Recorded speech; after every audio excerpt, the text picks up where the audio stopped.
This is my little buddy here, and he believes that they're kidnapped without accusing you personally. But he believes that there are kidnapped victims inside of a room in this apartment. And I was just wondering if there's any chance that you might just want to show him. I'm not asking to go inside. No, I'll be out in the parking lot. But is there any chance that you could help him out, like, and just show him that it's not in there? So it's late. I go in there and I tell him what I believe is going on, and he just looks at me like I don't remember exactly what he said, but it was as if he just wasn't even interested when there are human lives. And I said something in that area where it's like, but whatever, these are kidnapped victims or whatever. However I put it. Anyway, I don't remember specifically what I said, but I do know that he said, hey, that's out of my jurisdiction. And I said, wow. I remember looking over at the other cop. He wasn't looking. He was reading something, and where I was just thinking, and I ended up expressing myself right there, saying, wow, it might be out of your jurisdiction, but if it were me, if I was an officer and I'm sitting right here and somebody came in with this, I would say, wow, you know what?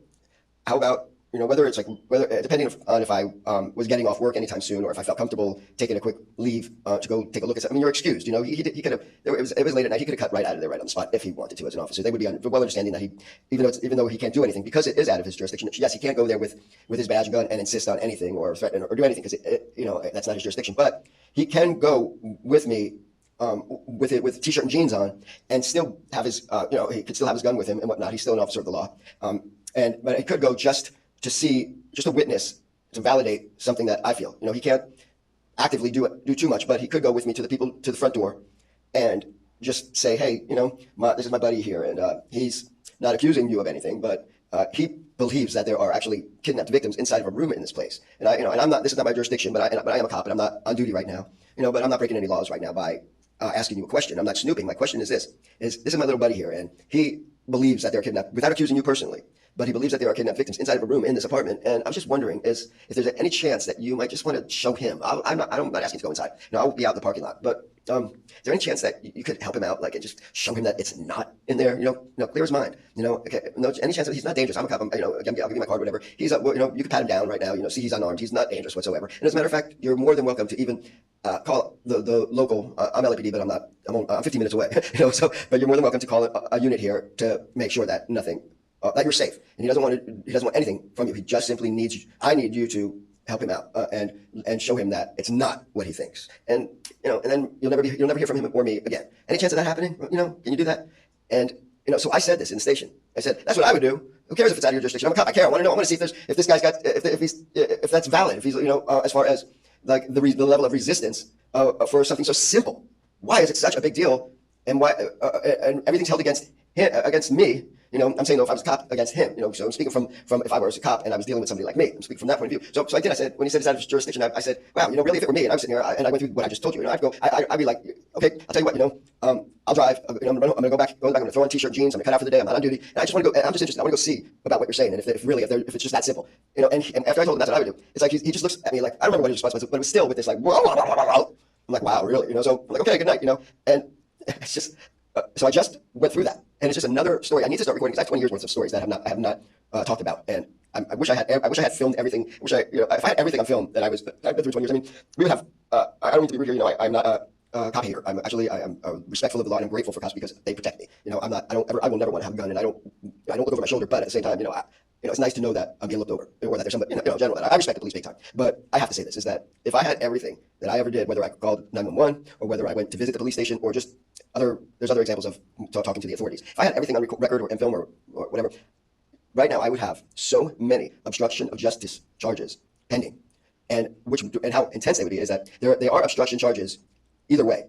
But once this is handled, once all is said and done, what I mean by that is when the justice finally happens, and it will. I like this better. Once the truth rises, once the truth prevails, and it will, that collection of film that I have of obstruction would be amplified to levels that would have me be the authority. I would be like, seriously, I'll never be egotistical about it. I fucking have been through hell, and I've been humbled by it, and I could never think that I'm high and mighty. Not with the hell that I am dealing with, but I could definitely say that I would have the power to fire and hire.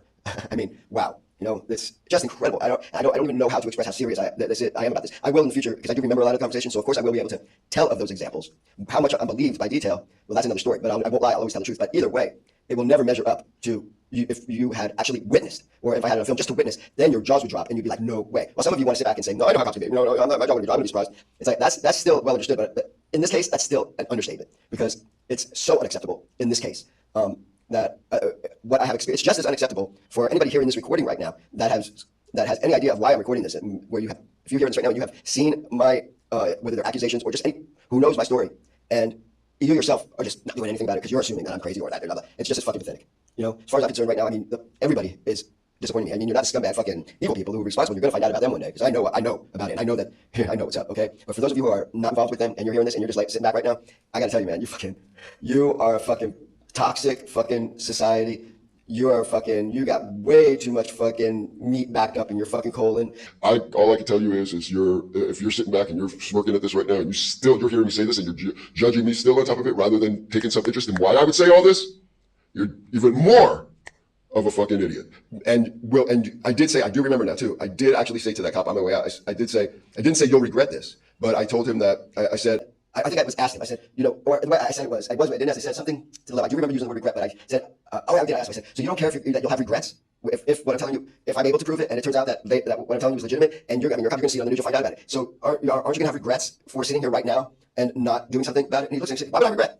I remember that. And that's what the thing that led me to just grab my shit and leave. And that's when I was walking by the other officer who was sitting there, and I looked over at him and I'm like, can you believe it? And he just shrugged his shoulders like, oh no. And I just walked out, and then I came home and decided on how and when I'm going to actually, or if I'm going to even make this recording, because I feel like I don't know how to record this and make it well understood of how real it is, what I just experienced. It's just baffling.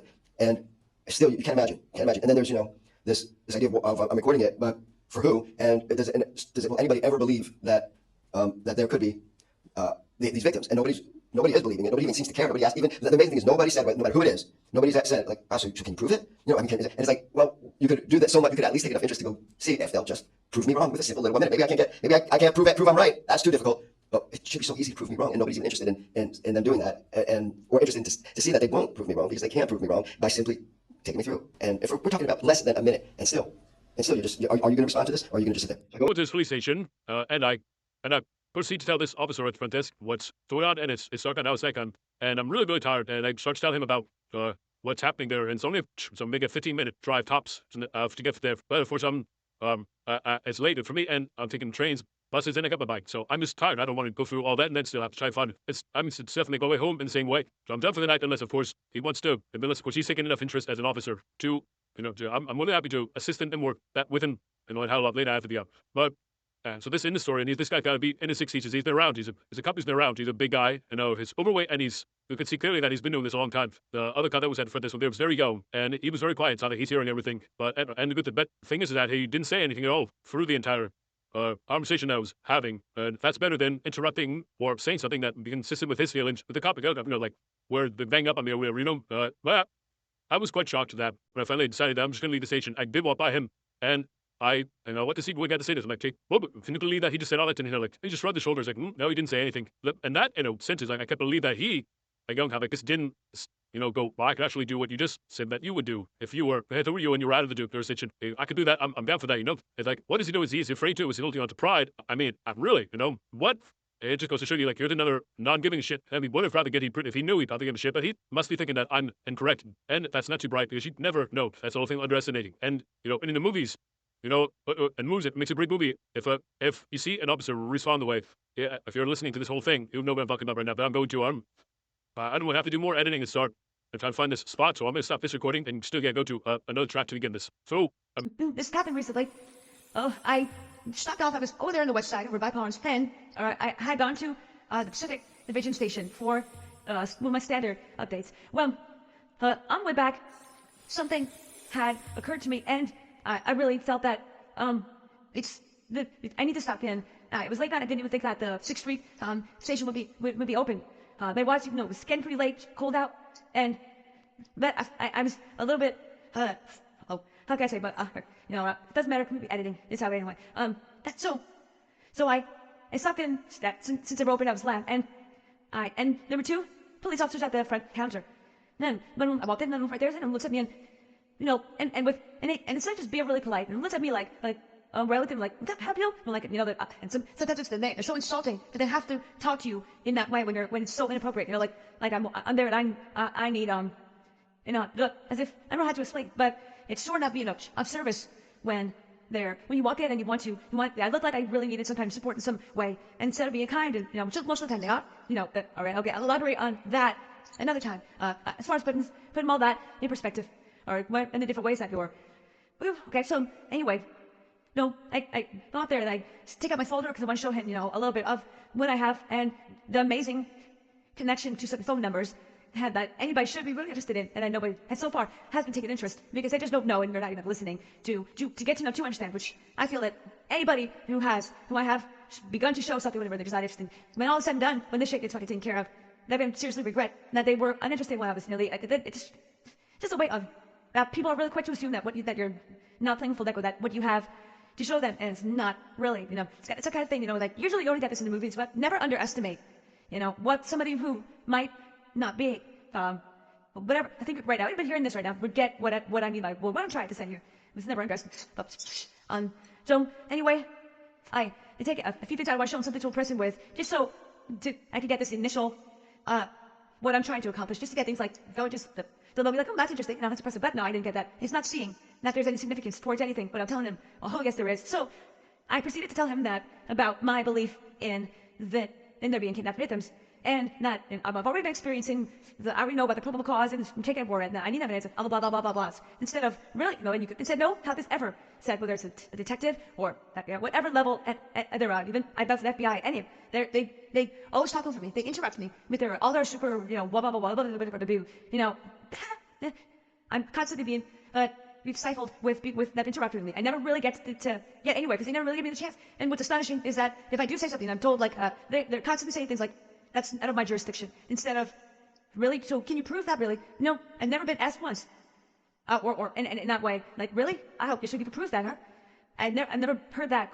Where I'll just hear things like, well, if you know about proof, and today you're just so sure about that. It's like, whether it's a detective or something yes, it's no one I report. It's all the detectives, no one I report. It's as if they're just not even interest, and it's so hard they make it difficult here, at least in California. They make it really difficult to when you go online, if you find something that has details that you want them to understand, it's the way they categorize it, and then they have this list of questions. It's almost like you're by the time you get through that, you really don't. That's okay. So I'm going off. So I'm gonna end up recording some bad lab right now. So I'm gonna end up. Most of what I'm saying right now is will be edited as an option at the end to tolerate, listen to. Okay. So I proceed. What is it? I have so much to say that I'm just not. I should be just telling this story. So I'm telling him about that I believe and actually know that they are kidnapped victims, and so of course I'll interrupt myself again and say that of course if they look at me like with feelings like, is that true? Why this way they can't work, it's just that knowing the story of what I've already been through, it's similar shit even at the Pacific Station 20 years ago. I mean, people would not believe the responses that I've gotten instead of just taking care of it, and have I been lied to? We will get into that right now. I don't even want to say that I'm accusing and then I'm on the bad that, so I'm not gonna start even that right now. I just want to get to the story, so now I'm gonna have to start over because I'm gonna be you have to edit like around, okay? So I may start over. And we're talking about less than a minute, and still are you gonna respond to this, or are you gonna just sit back? Don't